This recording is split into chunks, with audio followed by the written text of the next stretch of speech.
Chicken is widely seen as the lighter, easier choice when it comes to meat. It's lower in fat, versatile, quick to prepare, and seems uncomplicated.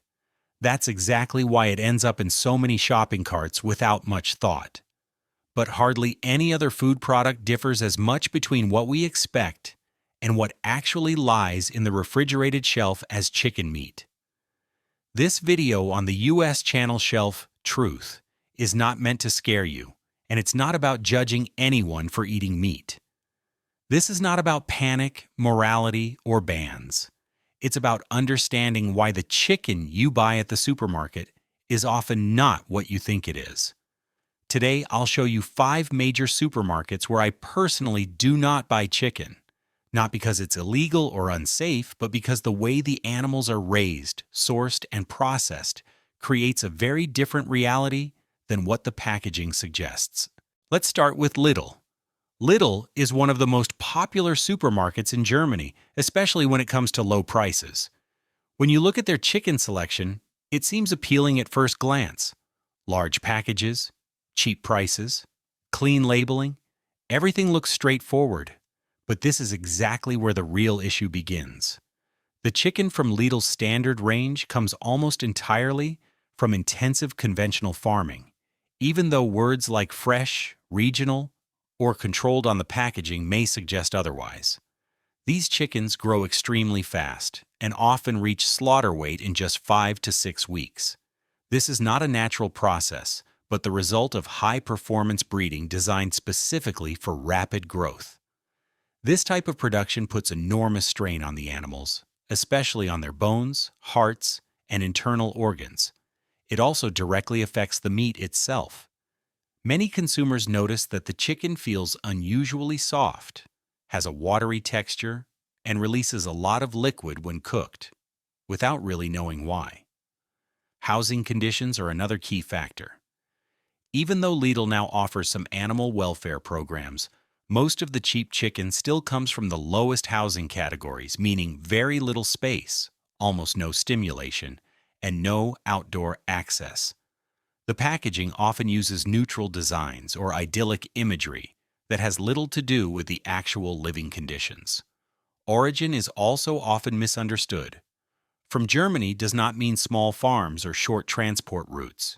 In most cases, it means large industrial facilities with high stocking densities. The processes are efficient and legal, but they are not animal-friendly in a meaningful sense. The meat is technically safe, but quality is more than just meeting minimum legal standards. Flavor, texture, and nutritional density all suffer under this system. If you want to buy chicken consciously, what you get here is primarily a product optimized for low price. That's why I personally don't buy chicken from Lidl's standard range. Not out of ideology, but because it doesn't match what many people believe they're buying. Now let's move on to Aldi. Aldi has a reputation for offering solid quality at fair prices, especially for everyday staples. Many people trust Aldi because it feels honest and straightforward in its pricing. When it comes to fresh chicken, the packaging looks clear, the prices seem reasonable, and you'll sometimes see references to animal welfare programs. This is exactly where it's worth looking closer. The vast majority of fresh chicken at Aldi still comes from conventional intensive farming. Even though higher welfare options exist, most shoppers choose the standard range because of the price. This standard chicken comes from high-performance breeding lines designed for extremely rapid growth. The animals reach slaughter weight in a very short time, which has serious consequences for their health and for the quality of the meat. You can taste and feel this later when cooking. The meat is often very pale, unusually soft, and releases a lot of water in the pan. Many people wonder why their chicken shrinks so much or turns dry despite careful cooking. This isn't a cooking mistake. It's a result of the meat structure itself. Fast-growing chickens retain more water, their muscle fibers are less stable, and that becomes obvious during cooking. Housing conditions play a major role as well. In the lower housing categories, the animals have very limited space, no natural daylight, and no opportunity to behave naturally. Terms like controlled farming or certified quality sound reassuring, but mainly refer to minimum legal standards, not to good living conditions. Origin labeling adds to the confusion.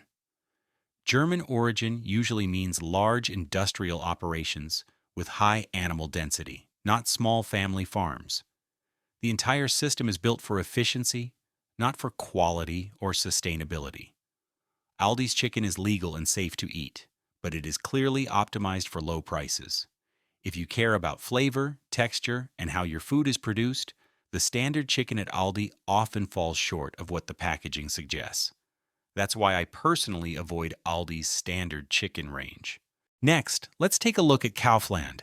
Kaufland is known for its huge selection and especially low prices. In the meat aisle, the offer can feel overwhelming in a positive way. Many brands, large packages, frequent discounts. It creates the impression of choice and variety. But when it comes to chicken, this combination is actually a warning sign. A large selection here mainly means high turnover and massive volumes. The vast majority of chicken sold at Kaufland comes from intensive conventional farming. While there are some higher welfare options, everyday sales are clearly dominated by the cheap standard range. This chicken comes from high-performance breeding designed to produce as much weight as possible in the shortest time. From a business perspective, this is efficient. From a quality perspective, it's problematic. Many buyers notice large amounts of liquid inside the package as soon as it's opened. When cooked, even more water is released, the meat shrinks significantly, and it quickly loses juiciness. This is not coincidence. It's a typical characteristic of fast-grown chickens. The muscle fibers are weaker, the water content is higher, and the flavor remains flat. Labeling can also be misleading. Words like fresh, regional, or from German agriculture sound reassuring, but say very little about how the animals were actually kept. In many cases, the chicken comes from large-scale industrial farms with high stocking densities, minimal space, no natural light, and very limited movement. These conditions meet legal requirements, but rarely match what consumers imagine when they think of good animal husbandry. Processing is another factor. To handle huge volumes efficiently, the meat is heavily standardized. Size, weight, and appearance are optimized for uniformity. The result is a product that looks consistent in the store but lacks character on the plate. Kaufland does not sell illegal or unsafe meat, but its standard chicken range clearly shows how strongly price and mass production influence quality. If you want to buy chicken consciously and care about taste, texture, and origin, this is a category that deserves close attention. That's why I personally don't buy chicken from Kaufland's standard range. Now let's move on to Rowe. Rowe is often perceived as a more premium supermarket. The stores feel modern, the assortment seems broader, and the focus on freshness appears stronger. Because of that, many people assume the chicken here is automatically better. But when you look closer, the basic range tells a different story.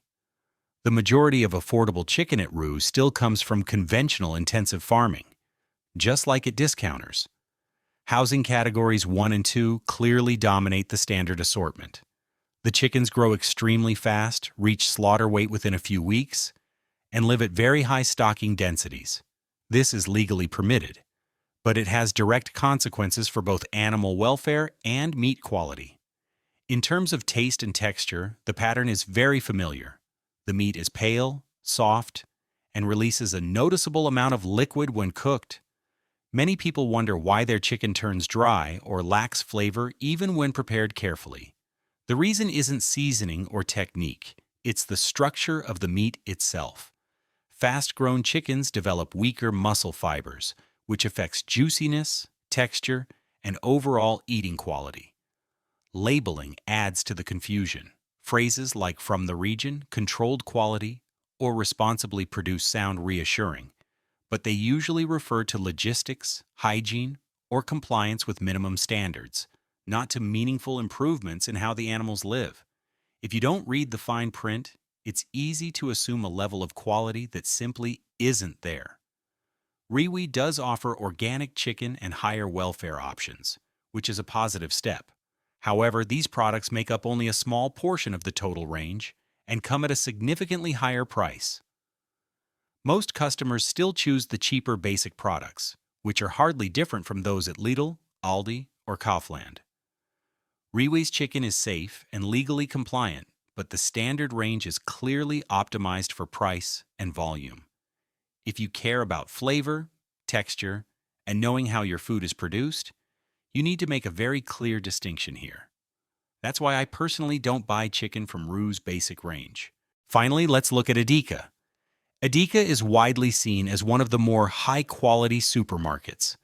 Regional sourcing, fresh counters, and a closer connection to producers are all part of its image. That's exactly why many people are surprised when they take a closer look at the chicken from the standard range. Because here, too, a strong image does not automatically mean better animal welfare.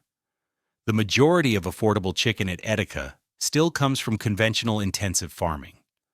While some individual stores offer regional programs or premium lines, everyday shopping is dominated by the basic assortment. This chicken comes from high-performance breeding, where animals reach slaughter weight within just a few weeks. Economically, this system is efficient, but it leads to the same well-known problems for animal welfare and meat quality. In terms of taste and texture, the picture is very similar to Roof or Kaufland. The meat is pale, soft, and releases a lot of water when cooked. Many people describe standard Adika chicken as neutral or lacking aroma. This isn't caused by poor seasoning, but by the structure of the meat itself. Fast-growing chickens develop weaker muscle fibers, which directly affects texture and juiciness. Labeling can also be misleading here. Phrases like "from German agriculture," "controlled quality," or "responsibly produced" sound trustworthy, but they usually refer to compliance with minimum legal standards. They say little about space, outdoor access, or actual living conditions. If you don't consciously check the housing category and additional certifications, it's easy to buy a product that doesn't match your expectations. Adika does offer better alternatives, such as organic chicken or higher welfare options, but these are significantly more expensive and represent only a small share of total sales. The standard range remains strongly price-driven and differs very little in quality from other large supermarket chains. Adika's chicken is inspected, legal, and safe to eat, but it should not automatically be equated with quality or good animal welfare. That's why I personally don't buy chicken from Adika's standard range. Many people buy chicken at the supermarket believing it to be a simple, light, and sensible choice. The packaging looks clean, the terms feel familiar, and the prices are attractive. This is exactly where a false picture often forms. There is a wide gap between what we imagine good chicken to be and what is actually sitting in the refrigerated shelf. Cheap chicken is not an accident. It is the result of a system built around efficiency, speed, and mass production. Rapid growth, high stocking densities, and standardized processing make the product inexpensive and constantly available. These factors are largely invisible on the packaging, but they directly affect animal welfare, meat structure, and flavor. When chicken releases a lot of water in the pan, lacks real taste, or turns dry quickly, this is not a cooking mistake. It is a direct consequence of how the animal was raised. Conscious consumption does not mean doing everything perfectly or always choosing the most expensive option. It means understanding what you are buying and why. Some people decide to eat meat less often and choose more carefully when they do. Others continue to buy cheaper products but do so with open eyes. Both approaches are valid. What matters is that the decision is not made out of habit, time pressure, or false assumptions. That is exactly what Shelf Truth stands for. It's about looking at everyday products calmly, factually, and without fear-mongering. No moral pressure, no exaggeration, no guilt. If these breakdowns help you, and you want more videos where we question and explain everyday supermarket products, subscribe to Shelf Truth. Let me know in the comments where you usually buy your chicken, what surprised you most, or which product we should take a closer look at next. Thanks for watching, and I'll see you in the next video.